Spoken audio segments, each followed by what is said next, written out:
Salut tout le monde, on se retrouve aujourd'hui pour la vidéo bilan lecture et on va vraiment aller vite parce qu'il y en a une ici qui a lu mais comme si sa vie en dépendait. C'est parti.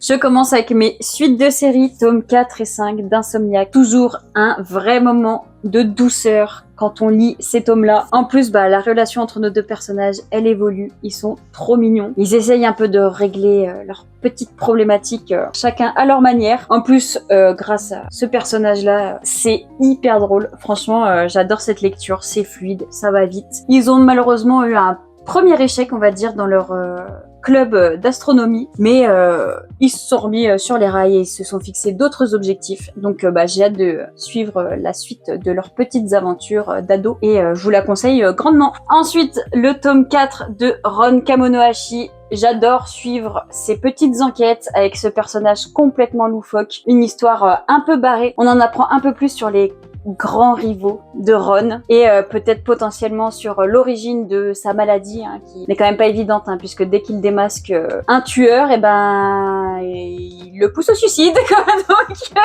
c'est quand même compliqué pour un enquêteur puisque c'est pour ça qu'il avait été déchu de sa fonction de détective. J'adore, il y a des enquêtes plus courtes que d'autres.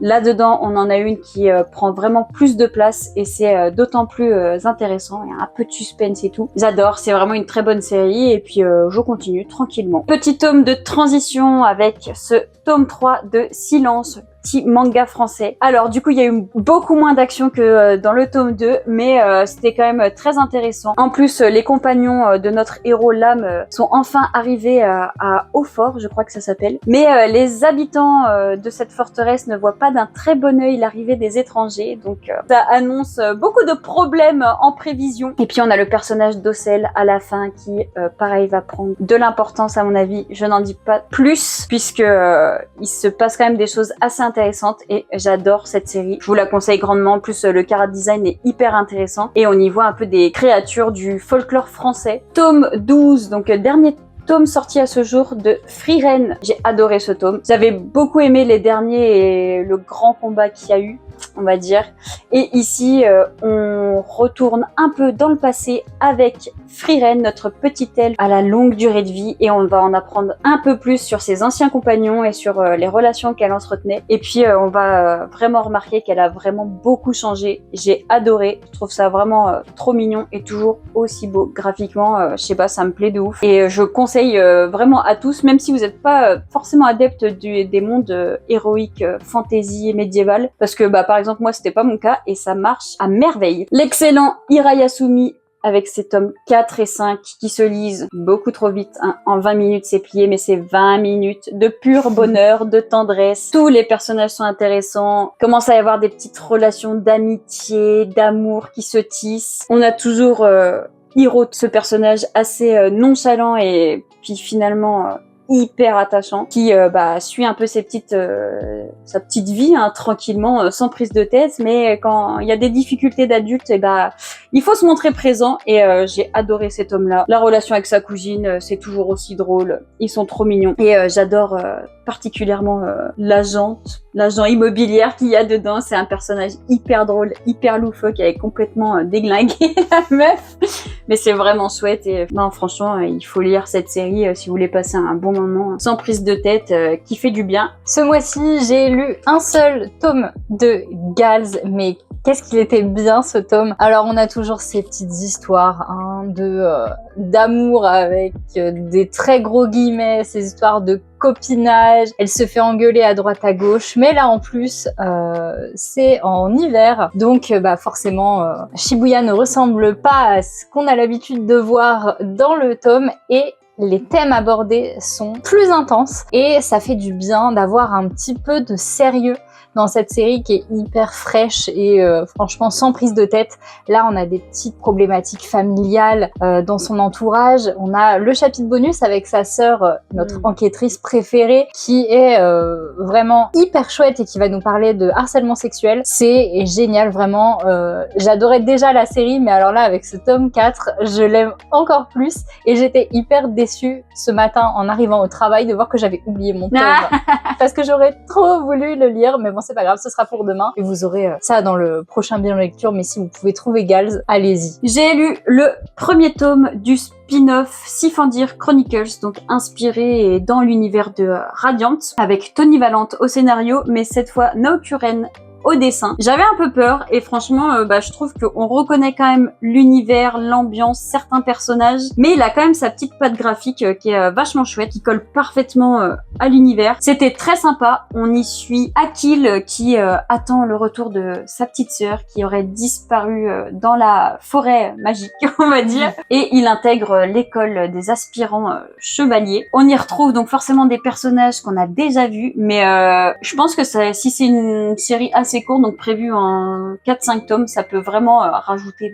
encore plus de richesse à cet univers déjà bien assez grand. Et franchement, j'ai kiffé. En plus, j'ai eu de la chance puisque Morgane a réussi à me le faire dédicacer du personnage de Pomme, pour ceux qui l'ont lu.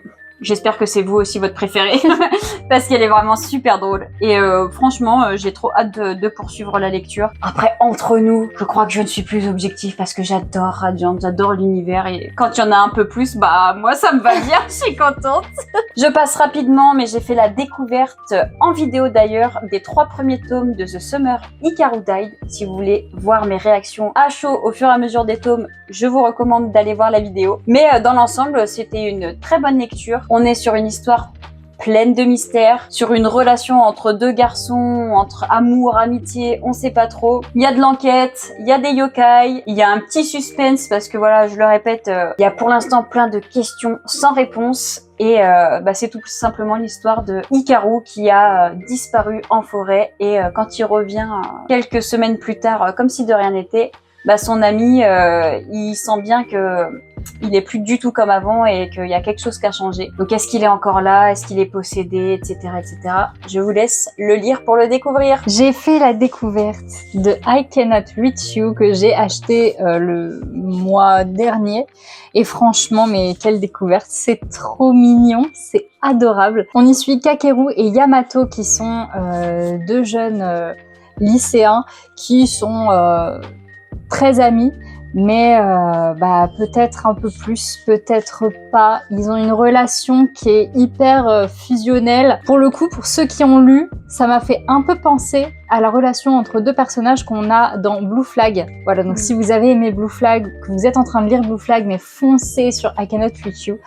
Parce que c'est vraiment une petite pépite, c'est un bonbon, c'est tout doux. C'est vraiment un shoujo yaoi. Donc on est sur une histoire d'amour très douce, très mignonne, toute petite comme ça, mais avec 2 garçons, donc ça change des yaoi classiques qu'on a l'habitude de voir, et ça fait du bien. Et dans un tout autre registre, j'ai enfin commencé Le Sommet des Dieux. J'ai lu le premier tome pour une vidéo qu'on vous met dans le petit, une vidéo sur la photo, et oh mais quelle merveille!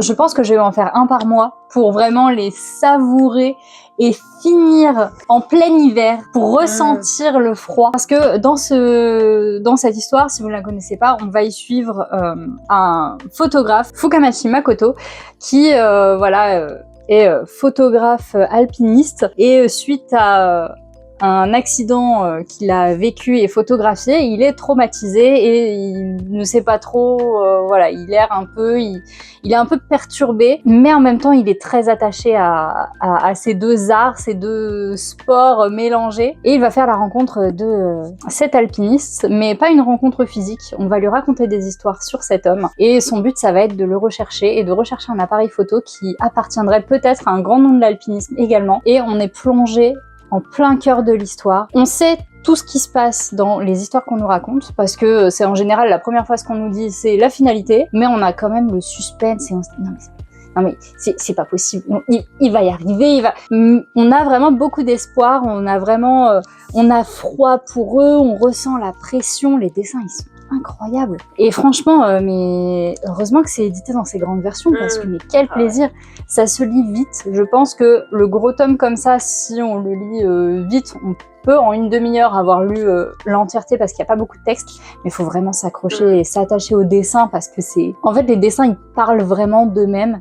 Et c'est comme ça, c'est avec les dessins qu'on est dans l'ambiance. Je ne l'ai pas en physique, puisque si vous avez suivi, je l'ai mise à la vente. Il s'agit du one-shot Les Contes de la Nuit, donc chez Rue de Sèvres, collection Renard Doré, que j'ai lu ce mois-ci, qui était sympa à lire une fois, mais qui honnêtement ne m'a pas convaincu. C'est 14 récits. Il y en a qui sont très très courts. On est sur 3 pages, donc peut-être un peu trop court pour en tout cas me marquer. Le dessin était sympathique, mais voilà, c'était un peu dans la même lignée que l'Ours Lune. Donc il y avait des chara design que j'aimais bien, mais vraiment c'était vraiment pas suffisant. Je pense qu'il y avait trop d'histoires. Là, on est sur un one shot de fou, de qualité. Mon cancer couillon de Kazuyoshi Takeda. Je pense que le chara design de ce personnage vous parle sûrement, puisqu'on est sur l'auteur de Peleyu, qui dans cette histoire nous raconte tout simplement sa vie, puisqu'il a été atteint d'un cancer au testicule, voilà.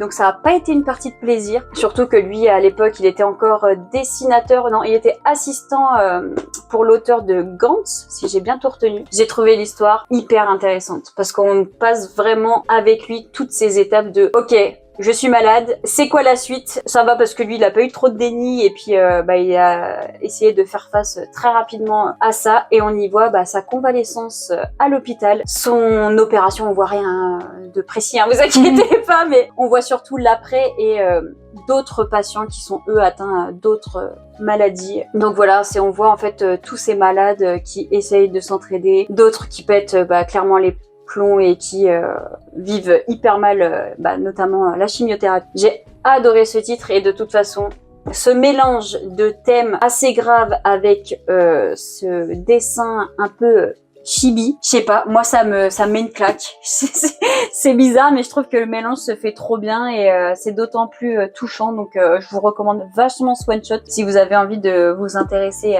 à ce genre d'histoire, de maladie. En plus on y voit le corps médical, il se lie d'amitié avec des infirmières. Franchement, c'était une pure pépite. Fan de cet auteur, et j'aimerais qu'il y ait encore beaucoup d'autres mangas de lui.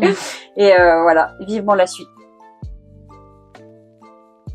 Une suite de BD avec le tome 3 de Magic, l'école des monstres. Je sais plus si j'en avais déjà parlé sur la chaîne. Mais on y suit cette petite sorcière qui a été élevée par des bonnes sœurs dans un couvent. Mais ces dernières, elles avaient bien compris que c'était pas une petite fille comme les autres, puisqu'elle a des pouvoirs. Voilà, de petites sorcières qu'elle découvre, et comme elle s'en sent assez seule, elle essaye d'apprivoiser, et puis des fois, elle aime bien faire des bêtises, quoi. T'as capté? Et là, dans ce tome-ci, il y a une commission qui lui dit qu'en gros, elle a la capacité d'utiliser une magie qui est plutôt noire, et donc il lui ordonne l'interdiction de pratiquer cette magie. Je vous le répète, elle est assez capricieuse et elle aime bien faire des bêtises, mais en tout cas dans ce tome-là, elle a surtout envie d'aider les monstres, tous ces petits monstres qui sont un peu seuls et qui errent dans les rues en Angleterre, puisqu'elle serait la descendante d'une très grande sorcière noire ou pas, je ne dis rien. Mais voilà, elle va juste donner des cours à des fantômes, des lutins, voilà, tous les monstres qu'on connaît tous, et elle va noter un peu leurs rêves, qu'est-ce qu'ils aimeraient faire. Mais malheureusement pour elle, ça va pas se passer comme elle le voudrait. Et j'adore cette série, c'est du jeunesse à 1000%, mais j'adore. J'ai lu le tome 2 d'Enola Holmes, l'affaire Lady Alistar. Déjà, en premier, il faut dire que graphiquement, c'est toujours de la bombe. Sublime, des couleurs pastel somptueuses. Et dans celui-ci, on y suit donc Enola qui est toujours en fugue, et qui, sous couvert d'une fausse identité, a ouvert un cabinet, et elle voit son premier patient arriver, et tiens, c'est le docteur Watson. Voilà, ces noms-là vous disent peut-être quelque chose, puisqu'Enola est la sœur d'un certain Sherlock. Et voilà, il y a toute une histoire d'un côté avec le docteur Watson, et de l'autre, elle s'est mis en tête de trouver ce qui est arrivé à Lady Alistar. Je n'en dis pas plus parce que c'est des petits tomes assez fins. Et il y a toujours ce fil conducteur dans le fond où elle essaye de retrouver sa mère, mais pour l'instant elle a pas trop d'indices. C'est franchement top. Le premier tome m'avait un peu laissé perplexe, on va dire. J'avais un peu eu du mal à rentrer dans l'histoire, dans cette Angleterre des années 1800, voilà, avec un langage qui est pas spécialement mon truc quoi. Mais dans celui-ci, je suis vraiment rentrée à fond dedans. Et à la fin, ce qui est intéressant, dans chaque album, vous avez en gros le petit carnet d'Enola avec tous les indices qu'elle a notés, comment elle décode certains messages. C'est vraiment trop sympa, c'est trop bien. Ce mois-ci, j'ai également lu une BD chez des amis, Le Roi Ensommeillé, donc chez Métamorphose. C'était sympa, mais le problème de cette BD, c'est que l'espèce de twist ou la petite surprise de fin, elle est cramée à des kilomètres. On y suit une petite fille qui voit tout le monde qui l'entoure complètement endormi par la neige, et notamment sa grand-mère qui passe son temps à dormir et qui n'a que très peu de moments de lucidité, puisque une sorcière en colère aurait jeté une malédiction sur cette île. Et voilà, elle va se mettre en quête d'essayer de trouver une solution. Et elle va faire la rencontre d'un ours. Et selon la légende, en gros, c'était un roi qui refusait que ses 3 filles, clairement, quittent le foyer familial et des copains, etc. Donc, il y en a une qui a pas supporté d'être enfermée chez eux et a tout simplement fugué. Il lui a dit que si elle s'en allait, eh bien... elle ne pourrait plus jamais revenir. Donc voilà, ça a été un gros drame dans la famille. Et c'est depuis cet événement-là qu'il y a cette malédiction. Et force est de constater que notre petite héroïne, elle va se retrouver face à ce château. Et je n'en dis pas plus pour l'histoire, puisqu'elle va forcément essayer d'y rentrer, de trouver des solutions. Voilà, mais bon, le fond était assez sympa. Et puis la morale, je pense que pour des jeunes enfants, adolescents, c'est quand même assez sympa. Et puis graphiquement, c'est hyper joli, mais voilà, pour moi c'était beaucoup trop prévisible et ça m'a un peu gâché mon appréciation de la BD. Mais voilà, dans l'ensemble, je pense qu'il y a plein de gens qui doivent beaucoup aimer cette BD, et à juste titre, donc faites-vous votre propre avis. Ensuite, j'ai lu Jeannot, donc qui fait partie des contes des cœurs perdus. Il y a, je crois, 7 ou 8 BD de cette petite collection-là, on va dire, chez Delcourt Jeunesse, donc de Loïc Clément et Carole Morel. Ah là là, qu'est-ce que j'ai aimé cette BD, et pourtant elle est toute petite, toute fine, mais elle est hyper juste. En fait, on y suit Jeannot, qui est un ancien jardinier qui, selon lui, a une malédiction, puisqu'il entend tout ce que les plantes disent. Donc les petites fleurs qui batifolent, les petits chênes, les arbres et tout, il entend tout ce qu'ils disent, à chaque fois qui s'en occupe, qui les taille, etc. Mais très rapidement, dans la deuxième moitié de sa vie, il est devenu assez ronchon, presque agressif. Enfin, vraiment, on sent qu'il y a un mal-être. Et puis, tout va changer le jour où, sur un banc, il rencontre Josette et son chien Dagobert. Vous le savez maintenant, peut-être, mais moi, les histoires entre des personnes âgées, ça me touche.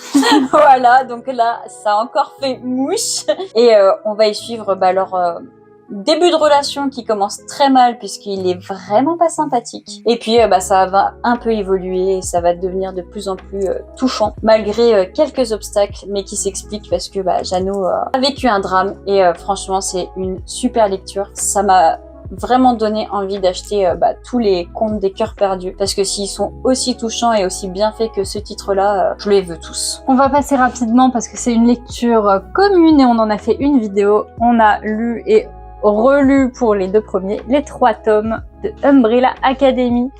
Umbrella Academy, cette série en 3 tomes de comics de Gabriel Bá, Gerard Way et Dave Stewart. Alors si vous ne savez pas, mais Gerard Way, c'est le chanteur de My Chemical Romance. Et oui, en soi, c'était une bonne lecture. En complément de la série, c'était vraiment très bien. Je pense que la série, comme on disait dans la vidéo, a fait en sorte qu'on a plus apprécié le comics papier. Et il faut dire aussi que l'édition fait bien les choses, parce qu'elle est très belle, qualitative. Le papier est super chouette, et à la fin, vous avez à chaque fois tout un dossier avec la création des personnages, que ce soit dans leur caractéristiques mentales ou physiques. Et franchement, c'était super chouette. Moi, je suis absolument pas déçue de les avoir. Et en plus, on a ces bandes dessinées dans le coffret, donc c'était sympa. Ça pète de partout, mais la série est quand même plus accessible pour mieux comprendre l'étendue des idées que Gérard y a mis. Je termine par ma pépite, mon coup de cœur bande dessinée avec La Balade de Yaya. Ce sont donc 3 intégrales de 3 tomes. De base, c'est des tout petits livres assez fins là, que j'ai vus. Donc voilà, on a le premier ici. Et hop, donc déjà, ils sont sublimes. Et l'intérieur, mais l'intérieur, ça m'a conquise. Et on va tout simplement y suivre Yaya, qui vient d'une famille assez fortunée. Voilà, elle est fan de piano. Et un jour, elle doit se rendre à son concours de piano pour espérer intégrer une grande école de musique.